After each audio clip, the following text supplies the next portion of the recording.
Hi Pisces, this is Pisces Hub. Welcome to my channel. So for today's video, gamitin natin itong The Angel Answers Oracle Cards para malaman natin kung ano yung magiging gabay, advice, mensahe ng Guardian Angel ni Pisces sa araw na ito. Okay? Reminder lang Pisces na ito ay general reading po. So pwede po ito mag-resonate sa iyo, pwede din pong hindi. Okay? And this is a timeless reading. So kung anumang araw, buwan o taon mo ito napanood, take nyo lang po kung mag-resonate sa sitwasyon nyo. Okay? So, ano po yung magiging gabay, advice, mensahe ng angel ni Pisces sa araw na ito?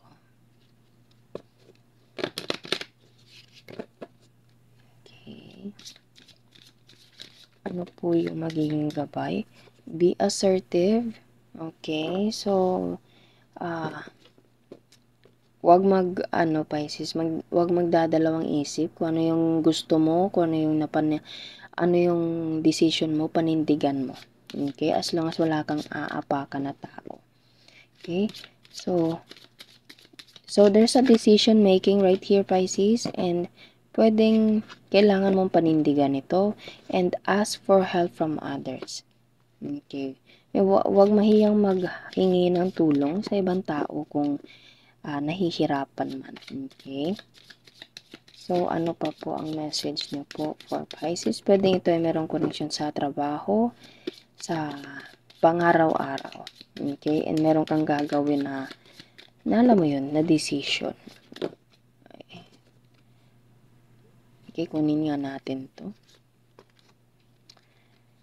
Peaceful resolution, improving health, get more information, listen to your intuition, Pisces, and yes.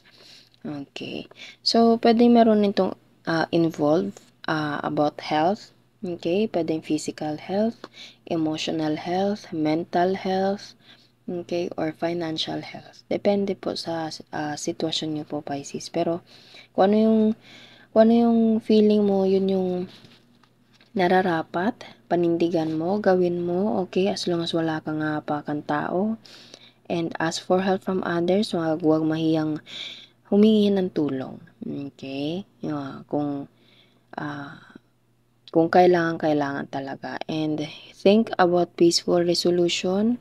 Okay? And meron pa tayo dito. Pasensya na, hindi pala nakikita. Ayan, itaas natin. Ayan. Get more information, Pisces. You have to get more information about something. Okay? Lalo na kung ano yung napagdesisyonan mo. And listen to your intuition, makinig palagi sa kung ano yung kutob mo and sa kung ano yung advice ng ibang tao sa'yo. And ibang tao, I mean yung mga taong genuine and totoong mapapagkatiwalaan mo, Pisces, okay? And there's an answer from your angel which is yes. Okay. So, hindi ko na po siya i-explain pa further, pero I hope nag-resonate po yung mga messages na lumabas galing sa angel natin for you, Pisces, okay? And then, naway nagustuhan niyo po ang ating reading sa araw na ito.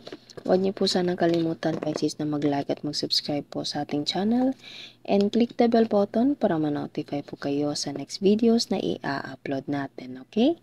Thank you, Pisces, and God bless!